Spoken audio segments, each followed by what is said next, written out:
Okay, so to continue with metering on manual mode and equivalent exposures. So at 3.5, which is a really wide aperture, you're going to have a shallow depth of field. At f22, which is a very small aperture, you're going to have a broad depth of field. So in each case, you've focused on a close foreground subject, and that is going to allow you to see a difference in your depth of field. Now just remember, you're not going to see this difference when looking through your viewfinder. Your viewfinder is going to show you your widest possible aperture setting for your given situation, right? So it's going to, if this is your widest aperture for that lens, it will show you this. So when you take the photograph, you can go and review your images and you'll see depth of field is going to start expanding around your focus subject to include a background. So here is how to engage your light meter. Here we're going to go over how to meter. So most shutter buttons have two stages. When you press it halfway down, the camera sets focus and exposure, right? So you're going to, if it's on autofocus, it'll set the autofocus for you. On a manual mode, you're manually setting the focus, the exposure yourself. So you're going to adjust that exposure with a dial. When it's taken all the way down, it takes a photograph. So it's important to just kind of tap your focus, keep it halfway down to engage your light meter. So your light meter basically thinks your exposure is going to be correct when you have this dial or needle being right in the center, right? This is your light meter. If you're looking through your viewfinder, it's going to be in there in some part, usually like right below your images. This is your viewfinder, display. So what you're going to basically be doing here is looking at this and making a determination about what you need to do. So this light meter is telling you that it's about a stop underexposed. You know that because it's on the negative side. Minus means underexposed, not enough exposure, not enough light came into your camera. Plus means overexposure, too much light came into the camera, which means the aperture was too wide or the shutter speed was too long. So for manual exposure, your goal is to get this to be right in the center for every shot you take. As long as you're metering off of a mid-tone subject, you're going to be good to go. So again, you need to kind of always make sure you're right in the center for this. So you guys are using reflected light meters.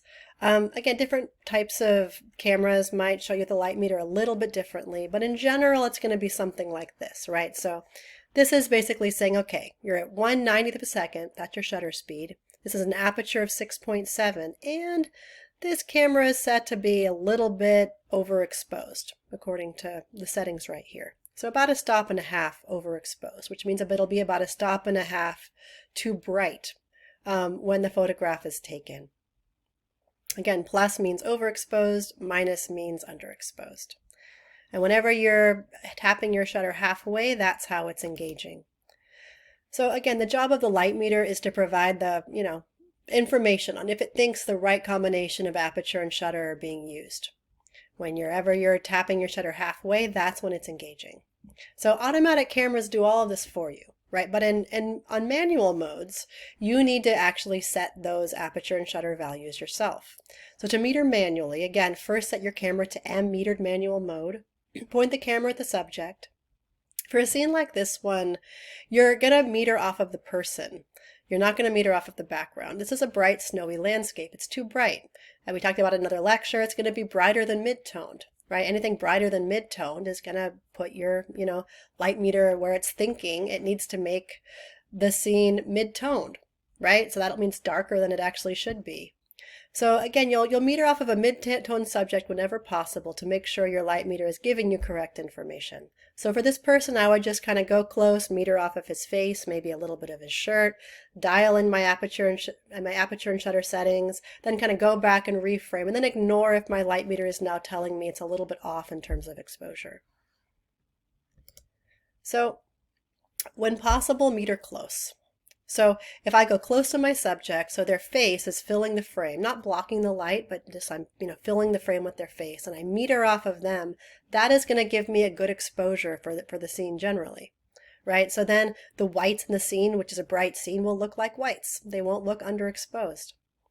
If it's a landscape you're photographing, this is what will happen if there's a bright sky that's throwing off your exposure. All of that brightness coming through, especially if it's backlit or an overcast day, where it's going to give you too much light coming in, too bright, a brighter value than mid-toned, you need to compensate.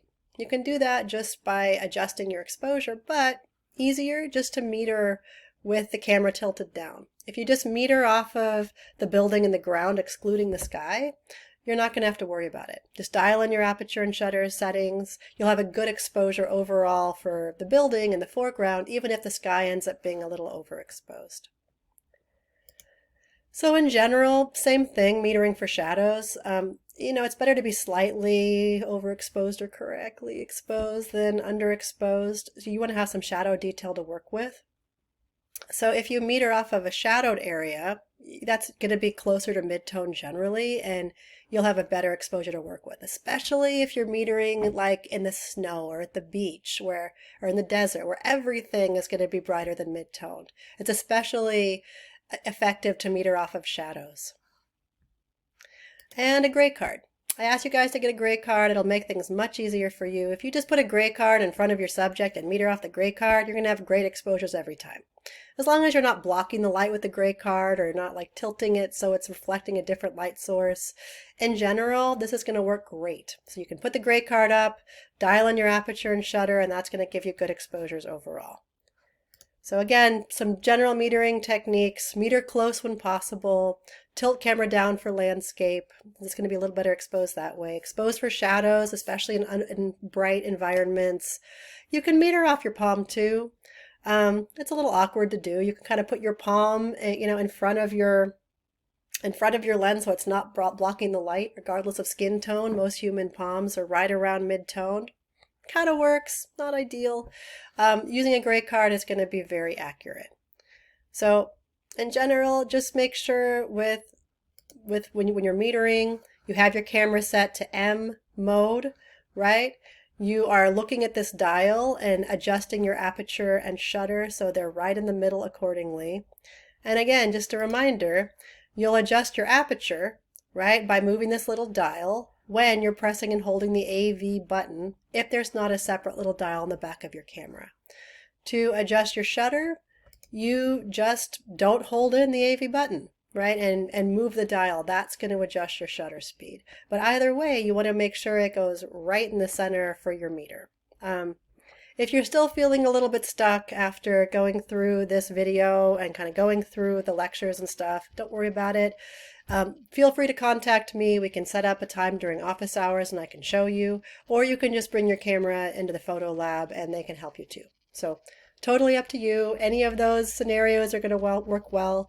You'll get past this metering mode, and if you just practice for a week or two metering, you're going to find your photographs in general, it's going to start clicking for you, and when to use different aperture and shutter settings are going to start becoming more apparent, and your photographs are going to be impacted and much better as a result. So best of luck, happy shooting, and again, don't get frustrated if they're not great right off the bat.